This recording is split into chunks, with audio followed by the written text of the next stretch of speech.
Hi guys, it's Mike's. Welcome to another video. It's solo PvP once again, with Nomad of course, and in a situation like this you'd have to really think about whether you want to go up. Make sure you've got a green or something, but there's absolutely no need. I'm using Nomad. I can take deaths like that because I can. Hit him with an overpowered gun, because what else would he use with Nomad? That's ridiculous. Get a reaction like that, and with that it being the intro, welcome to today's video. It's going to be a commentary on Nomad. So here I am at the DZ1 extraction. I'm fake flagging to propose a threat. I want to be a threat. I don't want him or maybe his buddies who might be in the checkpoint to come out and jack my Alejandro, which I nicked from some rogues who tried to jump me.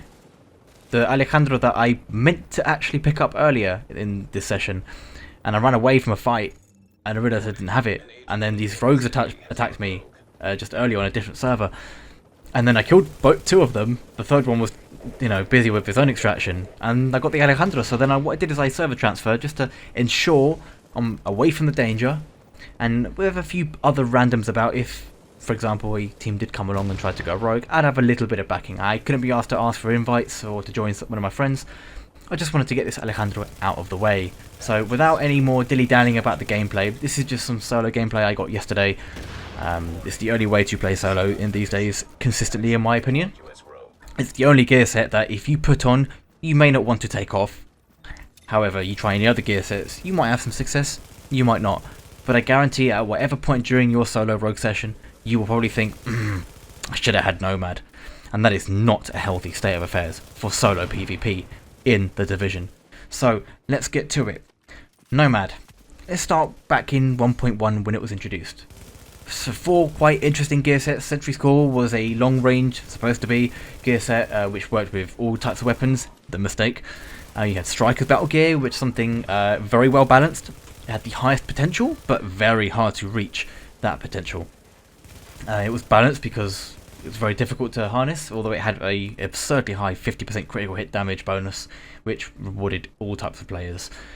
You also had Tactician's Authority, which would effectively let you have reasonable stat distribution while also having strong skills, or you could just double up and have a hugely strong pulse. Or I suppose smart cover wasn't really a big thing then.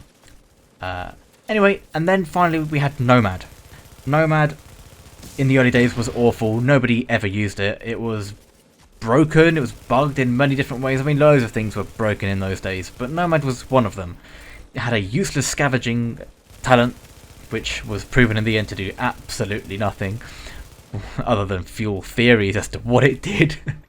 But one of the talents it did have, which was useful and still is, was Health on Kill, which was rightfully moved from the 3-piece to the 2-piece because that's about where it resides. It is a talent which rewards skill, because it takes skill to kill something.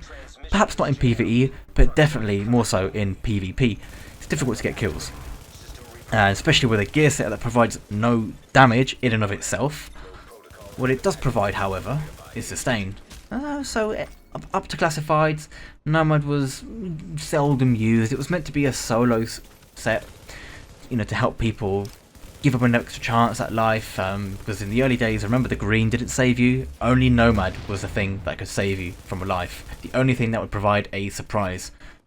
And it was okay. I'd say it was fairly well balanced. Perhaps a bit underpowered, and with the dawn of classified gear sets, they just turned Nomad on its head and just made it stupidly powerful for all the wrong reasons.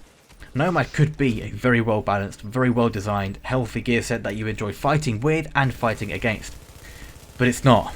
It's not really fun to play with, and it's not fun to play against. It's fun to play with if you fancy trolling. Or when you get your 4th, 5th live, and then you're laughing because of the absurdity of the whole situation. A bit like how that guy at the beginning said it was just how absurd or how ridiculous. I mean, it is ridiculous. RNG on the 6-piece has no place within a fight of a game like this. We have enough RNG in gaining our gear. We don't want RNG to determine the success of a rogue fight. And let me just take a moment here. I noticed that these two players have come at the checkpoint going brr, brr, brr, with their house. That means there's a severe internet problem, so I had to run away from that fight. And then I pop a can food because I know I'm fighting Pred. And of course the Pred guy goes down like like nothing, because Oh my god. Pred players do go down like they're nothing. And Zero Fox is approaching. He had D3 on. Guess what he put on now? I mean, I thought he might just put Nomad on, because that's not what normally happens. But he took it one step further down the devolution chain of the shit kid. And so I pop my box and I get put on Pred bleed. Boom! My green disappears out of nowhere. See, it's not just Pred that punishes latency, it's also Nomad. Because by the time you realise that you've procced a guy, you know, if they're green or they're Nomad, they've done damage to you that you really shouldn't be taking. But let's get back to it. This is a PvP game. In PvP games, when you shoot players and their health diminishes down to 0, they should die. That means there should be no green to save you, no Nomad to save you. Alright, none of those silly, nasty surprises. I know you want to make the game interesting, massive, make it interesting in the right kind of way. And there's an issue which still hasn't been resolved. It may have been on his end, it may have not been, but he jogged on the spot and he got punished severely with death. The mitigation part of the 6-piece is a interesting one. But for a set that already provides you with 50% overheal for free at all times, obviously once the fight started that goes away, but it's still a buff, you then get an extra life, and then your health is effectively multiplied times 3, because 60% mitigation is akin to, you know, you have to deal way more damage. It's almost 3 times. So if I die with Nomad and then the guy knocks down another health segment, they've effectively killed me twice, yet I'm still standing. It's a gear set that, when playing solo and you've got your RNG coin flip procs, you can stand there and take abuse from 4 players with high damage to your head, and you can still stand there and take it for, you know, 15-20 seconds. That's if you're standing still AFK. If you have movement, you can survive for an absurd amount of time. It's a video game which already suffers from chicken dancing, from strafing back and forth, running around in circles and all this other stupid, unfun shit. You promote that by giving people free health for absolutely nothing. That wouldn't be too bad if the 4-piece or the 6-piece, the 6-piece actually has some level of skill, a little something to do to gain your proc back. There should be no procs for free. You should work for your proc. In fact, my suggestion for the Nomad 6-piece, alright, was I think the Nomad 2-piece, 3-piece, 4-piece and 5th-piece are all pretty fine. It's really the 6-piece that ruins it all, because Nomad in a team is annoying. It's annoying. I think the mitigation is the biggest problem. I don't think you should gain mitigation when you're in a team. The extra procs shouldn't be a thing anyway. The mitigation should be okay for solo players. I think that's something we can all live with. But the extra lives for anybody is a complete 100% no-no. This should not exist. However, what I do think should be the case is skill haste should apply to your Nomad. Only skill haste. No other forms of cooldown reduction, because that can be, you know, with strike back, you could effectively cheese that and get your Nomad back in seconds. We don't want a situation like that. But just a flat, predictable skill haste affecting your cooldown. So from 4 minutes, you could go down to, let's say, what's that, I think 2 minutes 20 seconds or something like that. That would be a good change. So yes, you're going to get your cooldown back a hell of a lot quicker. And if you play Nomad in a team, Nomad could be viable in a team. Hey dude, I'm going to put a 35% skill haste, you put your reclaimer box down, we get 50%, I get my Nomad back every 2 minutes. That could be a good, cool little combo there. Again, no mitigation. The mitigation completely just ruins, it takes the immersion out of PvP. It completely tears the immersion out of PvP, and I don't like that at all. Another thing that is wrong with Nomad is it rewards idleness, idle play. You just stand around. You have a situation where a few players go rogue. They don't know what's going on. They die. They get jumped by 3 people from behind with turrets and pred, which is all the time. And then they just stand around because, hey, you may have died, but you died only because you procced about 4 or 5 nomads. Where in any other patch of the game, these players would have just died. Sure, they might have done more damage themselves because they would have been using a different build. But they would have died, and then the situation would be that you would have actually gotten a few more kills before you died, creating a more healthy experience. People that don't play well deserve to die. If you play well, you deserve the kill. Simple as. It shouldn't reward being bad. I mean, I could play like a complete and total retard, yet I can survive an onslaught from several people, a bit like this. And then when things go wrong, all I really have to do now is run.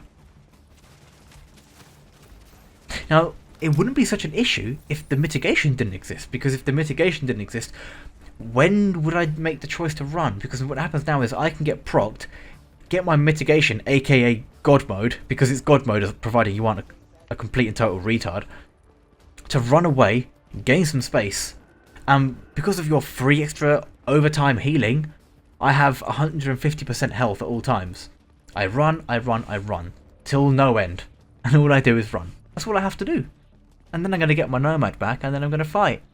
It's a bad game design. So obviously, this is my boy Healer here, so he backs me up here. We're on both doing a couple of solo runs. We're both running Nomad, because what other way is there to play the game? Without, you know, raging, getting mad, because things that you should be able to do no longer work. And rubbish players are able to take you out with little effort. You see that guy using Striker? He doesn't do much with it. Why? Because Striker's not good enough. Number 2, Striker rewards skill, something which he probably does not have. Which he will never gain if he uses a set like Nomad and only Nomad. So just to conclude with my changes, which isn't actually very much. It's not absolute 100% I want it this way. It's a few different ideas and I'm going to throw ahead, and I want you guys to talk about it in the comments. What you think you agree with, what you think should happen yourself. So, to start with, the health on kill is very good. It rewards killing. Killing takes skill. I've already gone through this. The 3-piece with a very passive, slow healing over time. No problem with that. It's not good. It's not really bad. It's just there. It's pretty much, it only exists because of the 5th piece. You've got the 4-piece, which gives you 1 extra life.